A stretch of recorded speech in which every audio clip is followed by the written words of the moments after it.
Hi, I'm Alyssa Metcalf, and this is my multimedia project on the Alice in Wonderland book and two spin-off books from that one on the story of Alice in Wonderland. I used the book that is the original, which is Alice's Adventures in Wonderland, which is originally by Lewis Carroll. I also used a spin-off book called Heartless, which is by Marissa Meyer. And the third book that I used is called Splintered, and that was by A.G. Howard. Each one had a different take on the stories, like the original, and each one was really unique to anything else I've ever read. It was really interesting.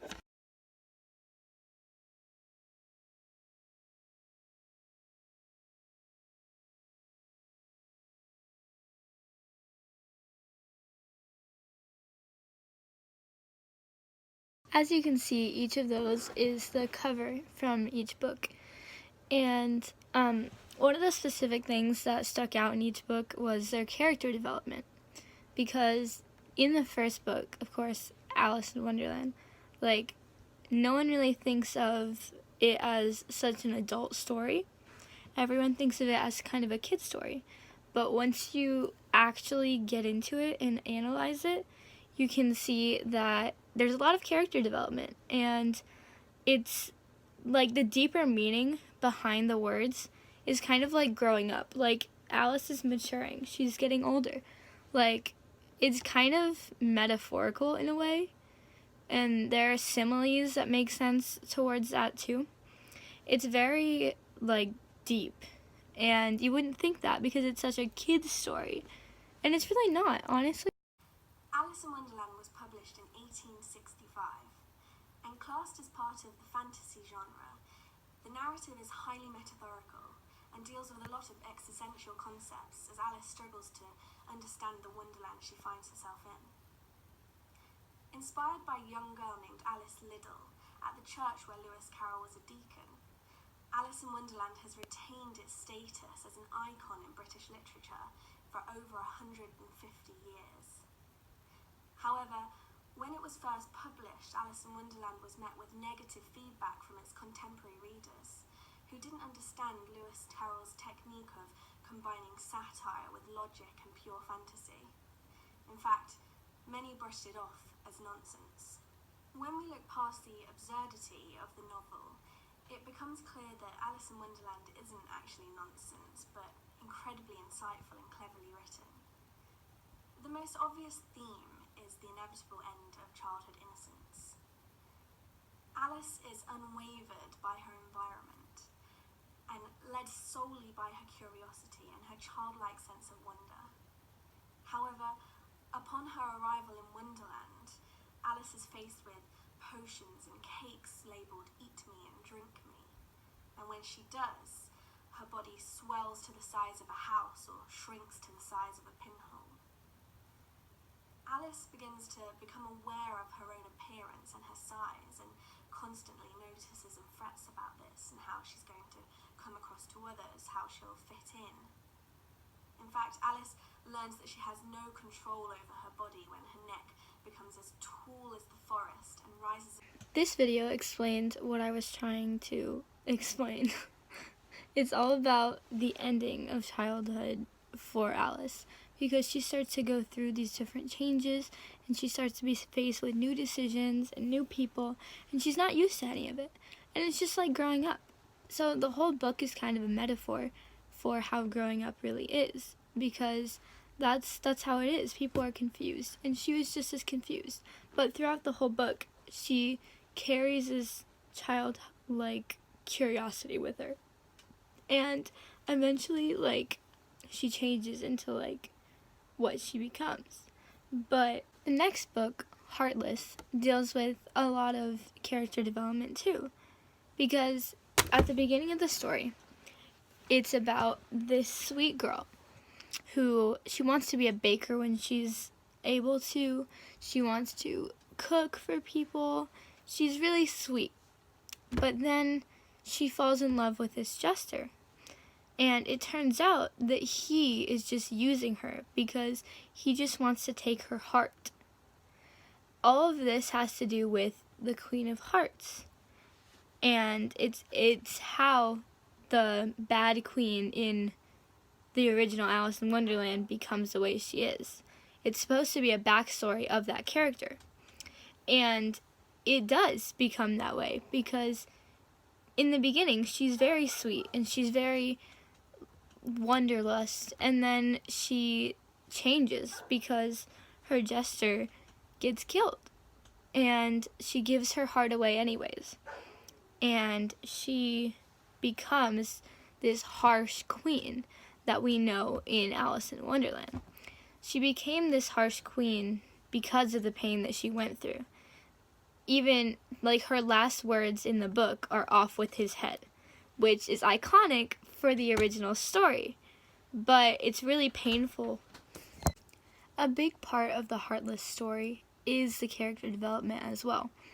This is because of the way that she becomes the harsh queen. And the thing is that, like, you have to expect it since you know it's the backstory. So you know that something bad has to happen for that to happen.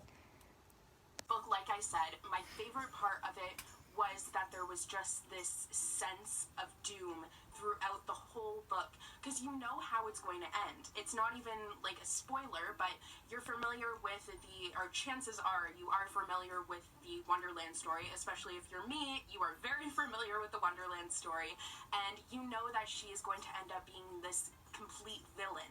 So I think knowing what the end product was going to be was made for just such an interesting reading experience, because you never really get that. I mean, generally you don't, especially because it's like, if you do have a retelling, it usually veers a lot off course from the original, but for this one, it did stay pretty well to course because it was a prequel, so it's kind of the backstory for a character that you are familiar with. And Another very important aspect of the Heartless story was the play on words and the similes and all the different deep meanings and rhymes that the writer Marissa Meyer came up with. A lot of them are very interesting and play a lot into the story and how the reader views the characters and the way that they view the story overall. When she said to be frank, and he says, "No, you can't be frank. You just told me your name was Kath." I was like, the wordplay, it's so... Another very strong point in the writing of Heartless by Marissa Meyer is the connection between this spinoff and the original Alice's Adventures in Wonderland. And this, like, connects the background to the original because that one's supposed to be the background of that character. So obviously it needs some kind of connection. And it does that really well with quotes and characters. It's very nicely tied together in a lot of different ways. When she said, "I sometimes believe as many as 6 impossible things before breakfast," that is literally from Alice in Wonderland, except in Alice in Wonderland, I believe it's 7. But I was like, yeah. There are a lot of allusions to Wonderland itself and, like, the characters there. And that had a big part in the story and connecting it still. When her father is like, "Oh, I heard this wonderful story about a girl falling down a rabbit hole," I was like, yes, that is literally Wonderland. Literally Wonderland. And it was just, like, so subtle that it wasn't, like, in your face with the Wonderland. Book Splintered is based on a girl that's supposed to be the long-distance, like, relative of Alice. This girl's name is... So, the book Splintered is based on a girl named Alyssa, who is the great-great-great-great-granddaughter of Alice. This connects nicely with the original story since she has to do with Alice. Now, much of the book is about the main character, Alyssa, who is fearful. She's very paranoid and fearful because her mother and her relative Alice and everyone in her line had gone insane, and had to go to a mental institution, and she's paranoid that the same will happen to her, and she's slowly afraid that she's losing her mind. So she's very lonely and very scared throughout the book. This is because of a curse that was put on Alice when she was in Wonderland. This makes all of the females in the lines down from Alice go insane and lose their minds. To see that the Wonderland that Howard created wasn't exactly a retelling of Carol's Wonderland. I found it more to be a reimagining, a very sinister, kind of dark Wonderland, more Tim Burton-esque. There are a lot of similarities in the story that show up, but it's really reimagined, remastered, and it's retold, and it's very unique in the retelling because it brings on different angles that you wouldn't think from the story of Wonderland. The most important thing about any story is the writer's writing style, and A.G. Howard's writing style is unique, and it helps to really get the point across and really tell a different kind of story than the one that everyone's used to about Wonderland. And Alice, too. A.G. Howard's writing style. So writing style is something that is very important to me, especially in a retelling or reimagining. And with Lewis Carroll's writing, it is so distinct, it is so nonsensical, it is just ridiculous that I had really, really high expectations for the writing style. I wanted it to have that nonsensical aspect, but also have the lyrical aspect. I was just expecting a lot of things, and I wasn't disappointed. I really, really loved her writing. She was able to create such images in your mind. Like, when you're creating Wonderland, it is very important to be descriptive because you're talking about all of these abstract characters that it really requires you to step outside of yourself and stretch your imagination to picture these characters. So A.G. Howard did such a fantastic job of describing everything from their physical appearance, as in terms of their body and everything, to how they were dressed, their clothing, and it just painted such a picture in your mind. She virtually painted the characters on the pages of the book and the setting too, and it was fantastic. Her attention to imagery was great. I loved it, and I think that's something that is very, very important when you're trying to get someone to understand such a abstract place. And while I did want her writing to be like Lewis Carroll's, I didn't want it to be an exact replica of it.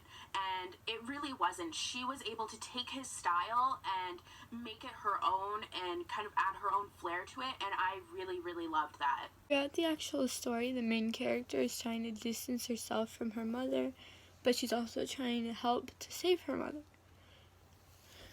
She's just afraid of meeting the same fate because her mother is in a mental institution, and she goes to Wonderland to try and help her mother and to help herself and the future generations of her family because they're cursed. Perpetual fear of becoming her mother. Her mother is stuck in this asylum because she hears things, she talks to people that aren't there, and Alyssa is afraid because she's hearing these bugs and plants talking to her and she doesn't know what's going on. So she's trying to kind of distance herself from her mother as much as possible, and the fact that she was doing that, it made for a very interesting story in terms of plot and what she was trying to do in the story. So she was kind of trying to help her mother but also distancing herself from her, and it was a really interesting combination. In the whole novel, she's kind of this upfront but mysterious at the same time character. She has all these layers to her that you kind of spend the whole time trying to peel back and figure out what's really going on inside her head. With each of the books, including the original and both of the spin-offs, the language used, the metaphors used, everything that is important, like the character development, everything speaks to the reader. and it's very effective. Each of the writers are very intelligent in the way that they can convey things to the reader. A lot of things about Wonderland are very fictional and unreal, but the writers make it magical for the reader. And it's effective in the way that it portrays the characters and the story in general. It makes the points. Like in the first book, in the original, it makes the point about growing up. And then each of the other books, they take the spinoff. And the Heartless book is explaining a background. And the background gives more insight on the original. They're connected, and it's a thorough explanation, and it gives good connection between each of them. And in the third book, the Splintered book, that one gives more background because it kind of takes it at a different angle, and it turns it a bit darker because it's like the same story but at a different angle. It's more like saying that Alice was cursed. It's not pointing out the fact that it was a metaphor about growing up. It's more of saying that she was cursed, and she got cursed when she was in Wonderland, and she started going crazy. And that's more of a dark thing than like a kid's story. And it was an original sort of kid's story, even though you could analyze it as more of a adult or teen geared story. But in general, even the movie and things like that, it's just like looks like a kid's story. But Splintered takes a different angle. Splintered kind of splinters it all up and makes it different. It's really interesting and effective in creating a new kind of story that none of the readers really see coming, and none of the readers are really used to it. They're used to the bright happiness of Wonderland, but it was deeper in the first place, and that's why Splintered is effective, because it makes it just as deep, but kind of twists it a little bit more towards a darker tone, and not what the reader expects. And same with Heartless. Heartless wasn't exactly what the reader expected. They expected something dark to happen, but it was such a well-written story in all of the words that they used and the connections that they made between each story. Each one was connected and really nicely written and effective to the readers. The authors to give credits to are Lewis Carroll, Marissa Meyer, and A.G. Howard. Those are the three authors of the three books that I've used throughout this video. Okay, thank you for watching. Today's date is December 15th, 2019.